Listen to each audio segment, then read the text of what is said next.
Good morning. My name is Brent. I'm with Top of the Lake Coffee. Thanks so much for joining us, either live or joining us later via video. And I'm so pleased to be able to introduce you to a man I've really come to appreciate. His name is Gus Aguirre. And Gus, tell us a bit about yourself and kind of even move on to talk about the organization that you founded as well. Good morning, and thank you, Brett. That's really Yeah. nice of you. I appreciate you and I admire you because I love what you do. So my name is Gustavo Aguirre. So I'm from Argentina, and but I've been in the U.S. Actually, this year will be 20 years. Wow. I'm 35 years old. I'm married to a wonderful, wonderful woman named Elise, Yes. Mhm. and I have a son. I have a 9-year-old named Max. And I live here in Evans, Colorado. So I'm a worship pastor for a local church, and I started a nonprofit called 20for20 that basically focuses on providing education and meals for children in Latin America. So starting with Argentina. So yeah, that's That's cool. So currently, what is your kind of your method of coming alongside people through 20 for 20? What is it that you do to be supportive? Yeah, absolutely. So our program has right now has 12 families in it down in Argentina. What we do is basically we provide school support. So we have tutors that help the kids 3 times a week. It's an after-school program, and then what we do is we provide food for these families. Most of the families that we're working with are single moms or just moms, parents that either weren't able to finish high school, so they have a really hard time finding jobs down there. And so our goal is to sort of change and break the cycle, of poverty, basically, and just to make sure that people understand and know that through education and preparation, there is a way out of their situation, and that we're there to support them and help them out as they're walking out of that, as they're trying to better themselves, better their families, and also, while we're at it, we have plenty of opportunities to share Jesus with them, which is great. And so we don't force, we don't force Jesus, we don't force religion on them at all. But it's been beautiful to see how naturally, those conversations come up and there's opportunities to share. But it's not a requirement to be a part of the program. We feed them. If they need the help, we will help them. And if they're willing to finish high school, we have 4 moms, actually right now 5 moms, I'm sorry, that are going through a GED type of program. Great. High school. Because over there, it's really hard to get a really decent job, just like it is here. It's not a high school degree. And so the requirement that we have is for the moms to finish high school or have a job. And then for the children, they have to be at our after school program. They have to, come for tutoring those 2-3 times a week. For sure. And then Saturdays, we have a big activity for everybody where we all get together. We get all the families together. We play with the kids. We do a lot of different things, just to encourage them, teach them certain lessons about just life in general. We talk about anything from hygiene to, just being aware of surroundings and environments and being, to prevent abuse, things like that. And so we've come along these families and we love on them as much as we can. And hopefully, our goal is, again, to provide a better future. That's all. Sure. Yeah. Well, so that sounds really fascinating because you're sort of building community between families on that Saturday event, it sounds like. Yeah. Absolutely. Yeah. So what kind of results have you seen, over time? What, even if it may not be some massive thing, kid graduates from college immediately or whatever, but what kind of things have you seen as a result for? So we've been around for about 4 years now, and so our oldest is just entering high school. Okay. Kids in the program, and so a couple of things that we've seen is that we've seen a couple moms basically just kind of sort of graduate from the program, and we had one mom, for example, who she got a good job, and she basically came to us and said, "Hey, here's the deal. I'm doing really well right now, and I would rather you help another family that needs it more than I do, and so let me know how I can help." And so things like that you just see that there's another mom who basically inherited a sort of like a little produce kind of store from her dad when he passed away. And she basically said, hey, with this produce store, I'll be taken care of, so go ahead and help out another family. And I would love to donate some produce every once in a while and just help out. And so we're slowly starting to see the change in the willingness for them to, like you said, as that community is growing, they look out for each other, they take care of each other. And then also just to be able to see some of these moms just basically say, hey, I want to finish high school. I want a better future for my kids. I don't want to live off of a handout. I don't want to live off of the government. I want to work for a future. And that's just beautiful to see. It's beautiful to watch. Yeah, you're giving them some training and support and encouragement to actually accomplish that, to start thriving, within their community and Absolutely. Something built on their own capabilities. That's really wonderful. So, like, in general, what would be a challenge for a kid, school age kid, say they're, 6th grade, 5th grade, whatever? What are some of the challenges that they seem to face within the school in terms of their learning? Yeah, there's a lot of different things that that they're up against. A lot of it is because mom and dad didn't go to school or didn't finish high school. To some of them is not as important, and so a lot of them, at home they don't have the support, they don't have that they need from their parents to basically say, hey, make sure you get your homework done, make sure you study for the test, do all these things. Also, a lot of it is just resources. They just don't have them. And so a lot of them are not able to, they have to go to school. Obviously, it's the law. They have to be there. But, in Argentina, schools don't provide anything for the students. So they have to show up first day of school. They have to show up with a backpack full of their supplies. And you have to make sure you take care of your own supplies. And, you have to provide everything, from notebooks to pencils to everything you have to provide yourself. And so a lot of them are just not able to. And so that's another thing they're up against. A lot of them, unfortunately, suffer bullying, while they're in school because they come from very, very poor families. And so kids will make fun of them because they're poor, or they're wearing the same outfit they've been wearing pretty much all week. Things like that just, really discourage them from continue to study and stay in school. And just really try hard. And so there's a few different things happening. There are definitely challenges that, for these kids as we're trying to provide that support. We're trying to be that backup for them, for sure.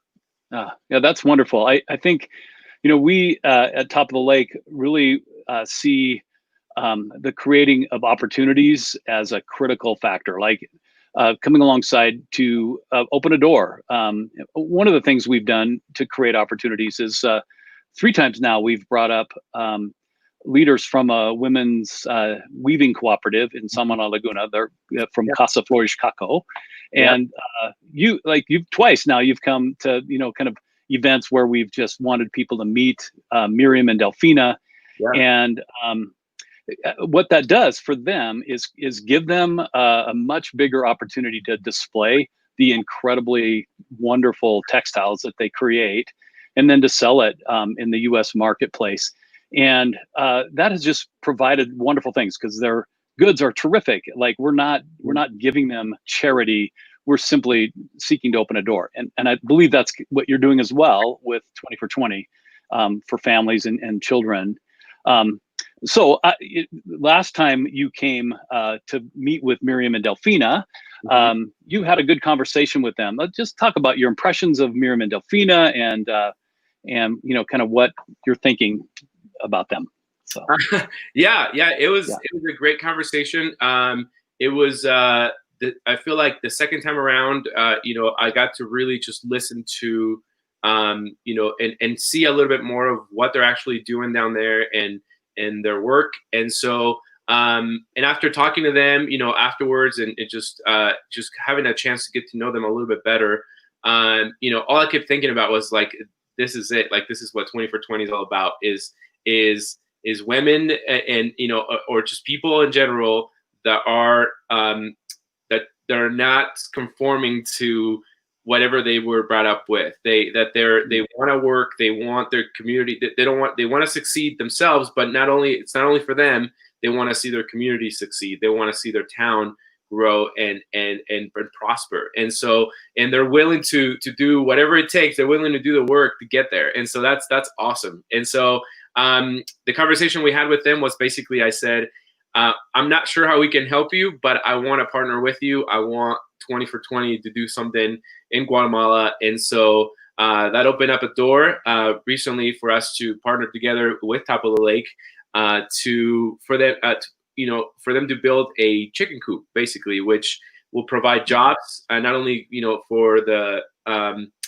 provide jobs for some people in the local community, but also provide just an income for them. As of right now, because of the shutdown, because of COVID, there's no money coming into their community. There's no jobs, and so this is already providing jobs for them as we speak, it's been awesome to see.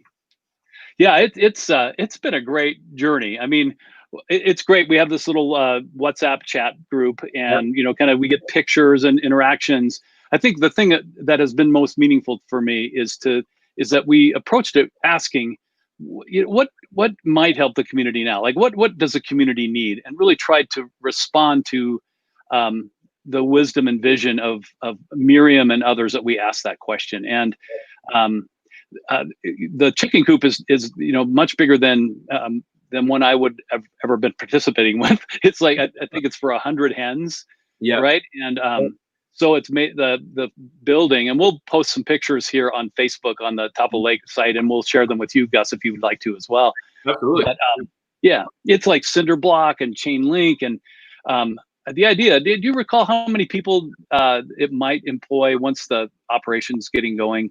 Yeah, I believe they said it could hire anywhere between 6 to 8 people once the operation gets going. So that's 6 to 8 families who will have some type of income, which is awesome. It's just very exciting. And again, it's not your typical chicken coop. When I think of that, in my mind, initially it was like once you build in your backyard, or it's just like a little one, 3 or 4 chickens. They're going all out, and it's just been awesome to see how it's coming together. Yeah, it's been awesome. Yes. Yeah, I think the fun part too is that they're getting a breed of chicken. I'm sorry, I have no idea like how to talk about chickens, but it's they're good egg laying variety, and buying good feed. And I think the idea that it could be a community base, like people could either work there or buy eggs consistently, because that's an inconsistent commodity in the village, even when things are back to normal. So and it's such a great source of protein, et cetera. So I think it really will meet a tremendous need. And again, that's one of the things I love about Miriam is that in the women at the co-op is it's not just about them. They don't see it as, well, there's an opportunity for me to make money and for me to just better myself. They're always looking for opportunities to better their community, and that's something that I love, and we're sold out on for sure. 20 for 20, and watching them do that, because again, it's they don't see it as, well, this is for my own profit only. They see it as like, this is going to benefit our community in general. This is going to provide jobs for our community, and so that's what I just absolutely love about it, for sure. Yes, yeah, it's got great vision and great heart as a push for it, and that's really fun. And it's really exciting to me. I've just admired you ever since. I mean, I met your wife first, who is a delightful person and means a lot to us. And she made the connection, so we got to give her credit for that. That's right. Yes. Yeah, we'll always be indebted to her. But but it's been really fun to just hear what your heart is and what your vision is, and this just fit together so nicely. It's been really wonderful to, kind of just see how this unfolds and be a part of it with you. Absolutely. Yeah. Real quickly, I don't want to do a giant commercial, but we do want to. We do this ongoing thing. Like out of our coffee sales with Top of the Lake, we try to have organic input coffee and single origins, and out of our sales, we give back into that community. When we can buy direct from farmers, we will. It's difficult to get the shipping and everything to work, but bottom line right now, because there's still just some difficult circumstances that everyone around the world are facing. It's not like unique to them. Right. But what we're trying to do is we're supporting a restaurant in town that has several employees that are people with disabilities, and we buy a meal for each bag of coffee we sell. We buy a meal that we donate through that restaurant. And so what's really fun is there's jobs that are supported in the restaurant. There's also people that really do need a meal or two that also benefit from this. And you can see on the screen, just use the code MEAL and you get 20% off your order, $5 shipping. And that meal is purchased, and it means a great deal to them. So that's the end of my commercial. But yeah. So it's really fun, Gus, to walk with you in this. And I don't know, we're about to the end of our conversation, but do you have anything to add that you'd like to say before we kind of sign off?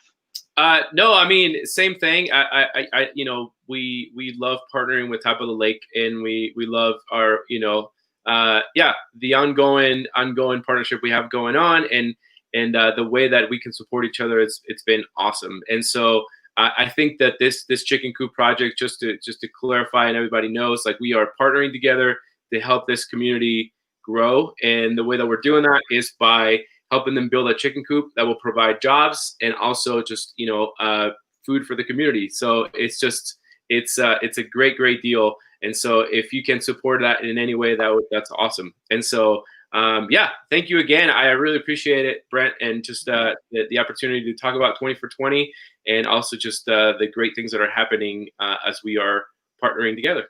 Yeah, well, that's wonderful. Thank you for a great conversation today, Gus. Sometimes it's easier to meet online, for sure, as it is now. But nowadays, apparently it is. Yes. Yes. So, hey, thanks for your time today. And again, thank you for joining us in this video as well. Have a good one, and we'll meet you again. All right. Bye-bye. Bye.